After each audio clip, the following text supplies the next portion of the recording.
Welcome to the SeizeYourBusiness.com podcast. My name is Kevin O'Flaherty from O'Flaherty Law. I'm joined today by our guest, Judy Contreras from Own Your Next Career. And our topic today is going to be owning your next career. So thanks for being with us today, Judy. Thanks, Kevin, for inviting me. So tell me a little bit about yourself and what you do. Actually, it started out with a journey. About 20 years ago, I had lent money to a large automotive manufacturer, and they used that money to buy robots, and then they laid off 600 people on their workforce, their factory lines. And I said, what are you doing with those people? And the response back then was, well, they'll have to find jobs. So I left that career of a commercial lender and went into human resources. Then I spent the next 20 years giving away great benefits, raises, promotions, training, great programs for employees until around that 2008, 2009 timeframe where, as you know, our economy changed and a lot of companies had to experience a downturn in their sales and profitability. And thus, from that point forward, I spent that half of my career, about 7 years, taking away all those benefits, not giving raises, not having a lot of promotable opportunities, and really hurting the employee base. So about 2013, I decided to leave the corporate world because I wasn't doing anything to help the employees. I was actually hurting them to the point where the Affordable Health Care Act came into play. I did give them an affordable health care premium, but their deductible was extremely high that they were knocking on my door wondering, what are you doing to us? We can't afford this. And I looked at them and I said, the same thing's happening to me. So not wanting to be a hypocrite and really staying with my core values, I decided to leave corporate America and I founded this company, Own Your Next Career. And that's what I basically do. I help people find businesses that they can own and operate. It could be a franchise, which is, dotting our landscape left and right. You can walk to a strip mall, and 7 to 8 of those businesses, if there's about 12 of them there, are franchises. So that's one avenue a person can use to own their next career because it's like a recipe in a box. Sure. Another avenue would be something like a business opportunity where they have a license to use the products and services, but they build the brand on their identity. So things like people that own insurance company, it'll be Judy's insurance company versus a name brand insurance company. So that's another avenue that I help people navigate and try to get into that they can own their next career with. And then, of course, there's resales. People like businesses that have started, but they feel they can come in like Superman or Superwoman and turn this business around and do something better with it than the previous owners. And so then I help these people with resales of existing businesses. So you broker any of those things for people? Correct. And I don't really call it brokering. I'm a consultant. Okay. I use my human resources background to help the individual look at, what are you good at? You're a lawyer. So you're good at practicing law. You would fit into models that are more regimented type models and more things that would, stir your intellectual capability. You wouldn't be happy with, let's just use a brand name, a money mailer coupon type of a business, because you'd have to constantly knock on doors and sell the product and services, which is graphic arts and marketing. It's not your core competency. So, Sure. You like these other kinds of things that are more regulatory in nature. So I would recommend to you something totally different than that. I would recommend to you maybe something like a green energy company, because that would be regulatory. You'd have to know what the laws are in all the different states that you work in, and then match them up with government funding, which is another regulatory avenue. So that, to me, would be a better fit for your background. Unless you say, stop, I just want to pour coffee. I don't ever want to practice law. Yeah, pouring coffee sounds better than matching up regulations with funding to me, but that's just me. Yeah, but that's the way I start out. I look at who you are and what you've done to try to transition you easily. Sure. But there are the people that say, I am done with programming computers. I just want to scoop ice cream all day long, and I want nothing to do with another, program on a software. So I get it. So if someone says, I want to scoop ice cream all day long, do you actually help them find the ice cream company to buy or the ice cream franchise to get into and go over the options with them, the advantages of getting into the, ice cream franchise versus buying, every day's a Sunday in Downers Grove, a ma and pa place. How does that work once they decide kind of the direction that they want to go? Well, I look to see if they're going to be located in that community. So let's say it is Downers Grove. Well, then I would look, that's the service I provide, to see how many ice cream places are there in Downers Grove versus the population. So every one ice cream stand is going to support a population of maybe 300,000 people that live in that community. And so, therefore, the larger a community, the more ice cream stands. And that's just an example. So, in that particular instance, I'd say, yeah, there's room for an ice cream stand down here in Downers Grove. There would be a good location to put it, make sure there's enough traffic count that's going by that corner, number one. And then number two, do you really want to be behind a brand name where people recognize it and know, oh, I know that ice cream, that Jamocha almond fudge tastes the same whether I get it here in Downers Grove or downtown Chicago or in Naples, Florida. Sure. So you have to decide for yourself if you want to be aligned with that type of a brand name in order to say, I'm going to buy a franchise opportunity, because that's the beauty of it. You have brand recognition, you have quality control of ingredients, and you have this, brand and identity that goes for that location no matter where it's located anywhere in the country. The converse is, do you really want to start your own business? Because the difference between the two is starting your own business, you're by yourself.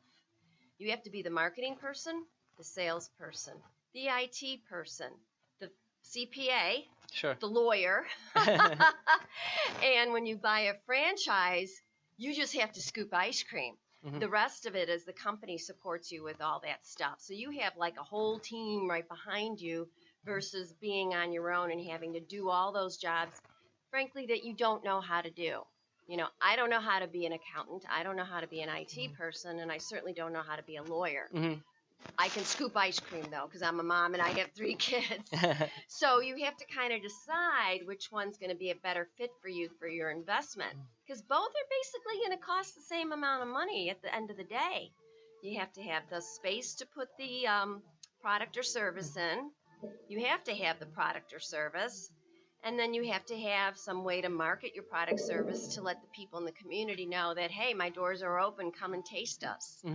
So cost-wise, it's about the same. So you don't feel like the franchise is any more expensive than just doing it on your own, because you're going to outlay those costs elsewhere if you do it on your own and try to reinvent I don't feel that way, correct. And I think you're getting a better bang for your buck by investing in a franchise, simply because you get a team with you.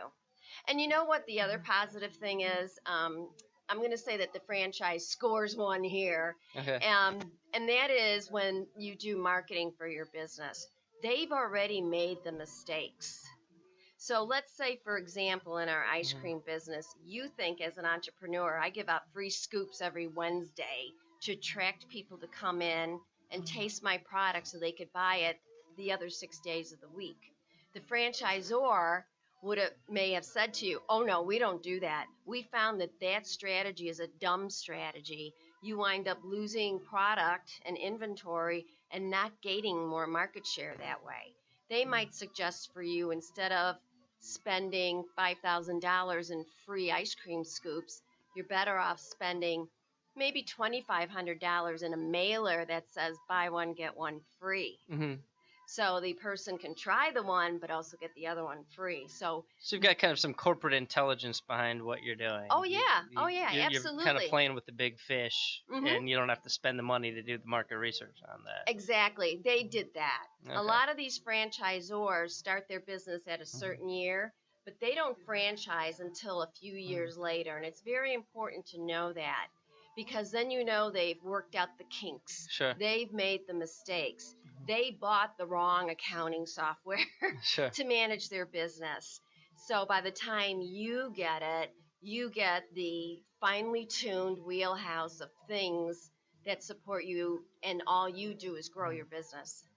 So I know I used to own an Anytime Fitness franchise before I started my law firm. I was a part owner, really a silent partner, but it was kind of an easy a much easier thing to set up than my own business. It was, we had the recipe, like you said, the steps that you followed, and it wasn't rocket science to get it up and running, and we were successful, and we sold it for double what we put into it after a couple of years, and it was a really good experience. But I know that franchises kind of vary widely in, cost, and there's good franchises to be in, and there's bad franchises to be in. And if someone's just a business owner saying, I want to own a business, I'm not particular about what kind of business I want to own, how do you help them make the judgment of, whether to own a Taco Bell or a gym, or, which franchises are the best to be in and which are the most costly or worst? Well, to answer that question, there's about 70 to 80 different industry categories in franchising. And there must be maybe 550,000 models to choose from. And I will not be the first one to say I know every single one of them. Sure. But I do know some pockets. So to answer your question, and high five on Anytime Fitness. Oh, thank you. Very good brand to own and then sell. That's very good one. But you need to understand the pockets. Right now, senior care is a hot pocket. And a lot of people think it's saturated. No way. When you look at the numbers of the baby boomers entering into the senior care market, it is still going up, up, up, up, up, and there's not enough to keep up with that demand. So that may be a pocket that I would talk to you about and say, hey, are you interested in a senior care? And then we go through a guided process to kind of understand what services you want to provide and what you're comfortable with providing. Because you may say, I want nothing to do with medical senior care services, or I want nothing to do with home care. I don't want to hire people to be in people's homes and take care of mom and dad. Okay, fine. There's models out there that don't do that. So you have to understand what each industry is going to give you. Automotive industry is still a very good industry. Now, you and I live out here, and I'm sure we could drive down Main Street, Downers Grove, and we will see a couple of automotive repair shops. And you might think, gosh, they're so close together. They're like miles apart. There's still a lot of cars that need to be fixed. Sure. The reality is people are holding on to their cars on average 10 years. It used to be 8. Now it crawled up to 10.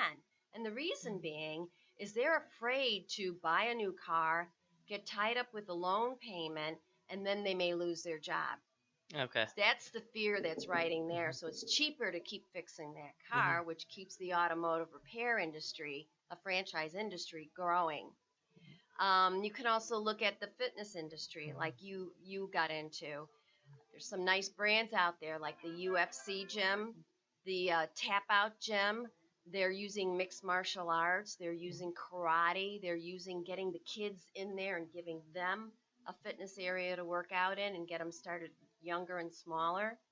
And they're using their brand to leverage a marketing product, which is clothing and nutritional supplements and everything in order to get that gym going. So even gyms have transitioned and morphed a little bit. So it's basically what interest you have, and then I have the information on the industries to kind of guide you along. The benefit of using a consultant is then, let's say you wanted that gym. Well, then I would do some research, again, going on what the population is, what's the age of the population. We certainly don't want a gym where the neighborhood's nothing but 12-year-old kids. Sure. They're not going to be able to afford a gym membership. But you do want a neighborhood where you have, a certain status of individuals that support that price model of that gym. So you don't want a high echelon gym that's a couple $100 a month in a neighborhood that, is going to be maybe your hourly wage type people that live there. That's not going to work. Sure. This is going to die. Yeah. But you're still saying, Judy, I want a gym. Judy, I want a gym. Let's get one that matches up with the people that are going to live there. You'll be more successful. So that's how I would guide you. Well, that's something people don't think about is, a lot of people think I'll buy a franchise and I'll open it up in my, hometown, wherever I live. When we did our gym, we were looking for a town that had a sizable enough population to support a gym, but only had a YMCA in it and didn't have any competition. And then when we saw in other towns more competition popping up, that's when we were like, oh, it's time to sell. But it was in Freeport, Illinois. It was a 45-minute drive for the closest partner. So we had a couple times when we were all driving up there to interview people to run the place. But a lot of people don't understand that the demographic research they have to do might lead them to a different town than the place they live, and that might be a better choice if you can handle managing remotely, if that's part of your business model. Correct. And there's some franchises I don't represent. I had a client who wanted an insurance franchise, and he lived in New Jersey. And when I did the research, I says, you know what, I can't, tell you about an insurance business out there. It's such a flooded market. And he looked at it as saying, well, there's not a lot of these, insurance company buildings around. I says, there are some, and a lot of these agents work out of their home. So what you don't see in a sign is they're still working out of their home. And there were so many in that area, so saturated. I said to him that in my own conscience, I couldn't sell him one, simply because it would be a losing proposition for him. And he was extremely stubborn. He said he wanted one. He's always wanted one, always wanted one, always wanted one. And I gave him the name and number, and I just told him to directly contact them, because I didn't want my reputation built on selling something to somebody that wasn't going to be a viable business opportunity, number one. And number two, he really wanted to do this, and so it's kind of like... Didn't want to dissuade him from it to do something. Well, I did try to dissuade him from doing that, but it's kind of like my kids. They kind of need to make the mistake. Sure. And then scratch their head going, I should have listened to her, So what's the price range? And I know it's a wide one, but, if I want to start a franchise, what's the range that I can expect to pay in both startup fees and annual fees in order to get that going? Well, to get into something decent where it will have a return on your investment, and that it will allow you to make a living to support a family, and to support yourself, you're looking at somewhere between $50,000 to $125,000 to get in. Startup costs. Right. Okay. The rest of it can be financed. Banks love franchises because they're, proven. They're proven models. So to get a bank loan for that is much easier than starting up Judy's Dry Cleaner on the corner. And then the royalty is mixed. It's usually around 6%, and it could go up plus or minus. And then there are some models. Is that 6% of your net or your gross? Your sales. Okay, Your sales, your monthly sales. Okay. And then some of them are starting to switch over to a flat fee. Okay. So then that way there's not this, hey, Kevin, how are your sales this month? I want my 6%. Sure. Instead, it's just give me $500. Okay. Which I kind of like that movement that it's going towards that, because then you can balance and you can do cash flow a lot better knowing it's $500 than a percent of sales, because that keeps fluctuating. So I kind of like where the industry is moving towards. They're not all doing it yet, but there are some that are doing flat fees. Okay. Now, business opportunities, let's go back to that model. That's zero. You buy the license, you get the support, but there's no sharing of your revenues. So what do the people that you're buying the license from get out of it? Just the payment for the license? Is that about it? They get the payment for the license. It's a package deal. They do have the support and training and things that you need in order to make yourself a success. But it's a lot more entrepreneurial, so you can kind of run your business the way you want to. For instance, I belong to a business opportunity. I paid a flat fee, and I'm running Own Your Next Career and using their resources. And I can build this the way I want to build it. When I have a question about something or I don't know how to do something, I pick up the phone and I can call anyone there and they'll help me. Oh, that's really nice. So it's like having a franchise and a family behind you. They don't provide the accounting software or the legal stuff, so they kind of skim on those kinds of things. But it's a little bit more entrepreneurial. So for the person that doesn't want to wear, the gray sweater and the kind of the mode of the dress for the brand, you might want to look at a business opportunity. And what's the range that you can expect to pay for those licensing fees? Business opportunities, I'm going to say around $25,000 to $30,000. They're more flat fee type things. There's a couple of them that sprinkle in at around $75,000, and I know of one that's $150,000. But they're usually around that, $25,000 to $30,000 for a business opportunity, and then that's it. No more fees. What are a couple for someone looking to get into their next career, whether it's any of these options we talked about? What are a couple do's and don'ts that you have for those types of people that that they're just starting to ruminate in their brain about which direction they want to go? What are some things to think about? Well, you have to first cross the line and say, I want to go into business for myself. Whether you That's pick a tough line to cross. Yeah, because there's a lot of that, security blanket of having a job and that regular paycheck on Friday. So you have to make that leap of faith and say, I am going to do this. A lot of my clients are frustrated with the corporate world. A lot of them have been laid off time and time again. I only have one customer that does not even want to get a job, a graduate of a college and wants to go into business for himself. That's bold. Yeah, he's determined, and it's like the one, kind of like my, foster child. So that's the first step, to really say to yourself, I am ready to now look. And then the next thing that I would recommend is that you do work with a consultant. This is not like going to the store and 2% milk, 0% milk, or whole milk. It's not like that at all. You need a lot of information to get there. And so working with a consultant will help you. And then a good consultant will help navigate that sea of franchises out there. If you were interested in buying a gas station, how would you know that we need to figure out what the car count is to determine how many gasoline pumps you need at the gas station? I would not. And why would you buy a gasoline franchise on a corner if your car count is low and spend all that money for 2 pumps? Sure. To me, I would say it's not worth it. Let's go somewhere else to look for this gas station. And that actually has happened to me. It's like telling the guy, for 2 gasoline pumps, you're going to spend all this money? Yeah, I know you're going to get lottery ticket sales and cigarettes and coffee and maybe the hot dog and the donut. But truly, the margins on those are good, but they're dollar items. You're going to have to sell thousands and thousands and thousands of dollar items. So, my recommendation is let's just move down the street a couple of miles out to see if we can find a corner that has more car count to make it worthwhile to put some money into this. Go to 4 pumps at a minimum because it costs a lot to get a gas station.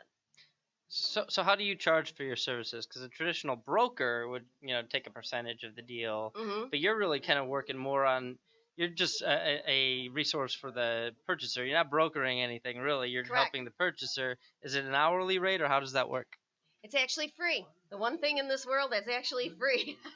I am calling BS on that. So how do you get paid then? I get paid by the franchisor. Okay. In this industry, the franchisor gives me a commission for the sale. The price is the same no matter if you use a person or not. Okay. The reason they like working with someone like myself is because I bring them a qualified candidate.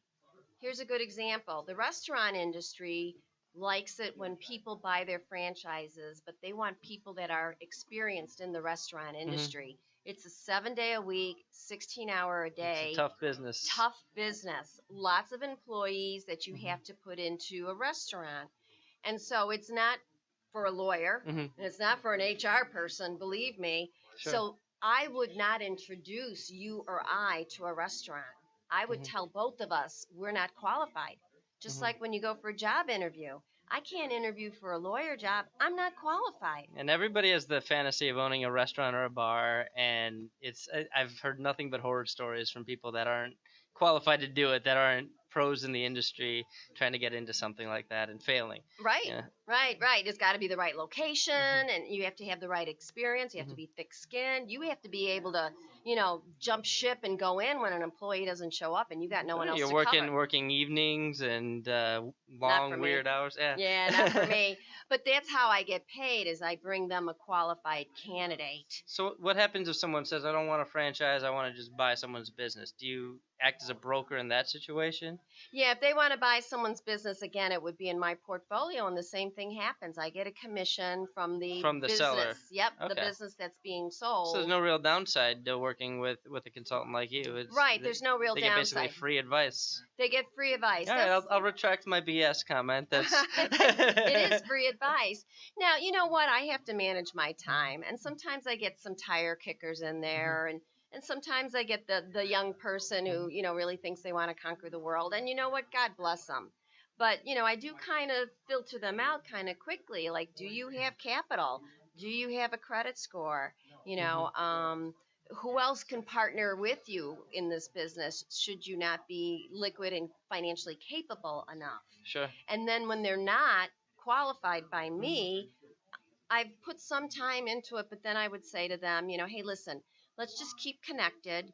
You know what you need to do in order to get in. And when you finally get to that point and have some, you know, equity saved up, please come back out to me and I'll help you get there. Sure. And they do come back because I didn't just, you know, shut the door on them. Oh, you don't got any money? Boom, you know.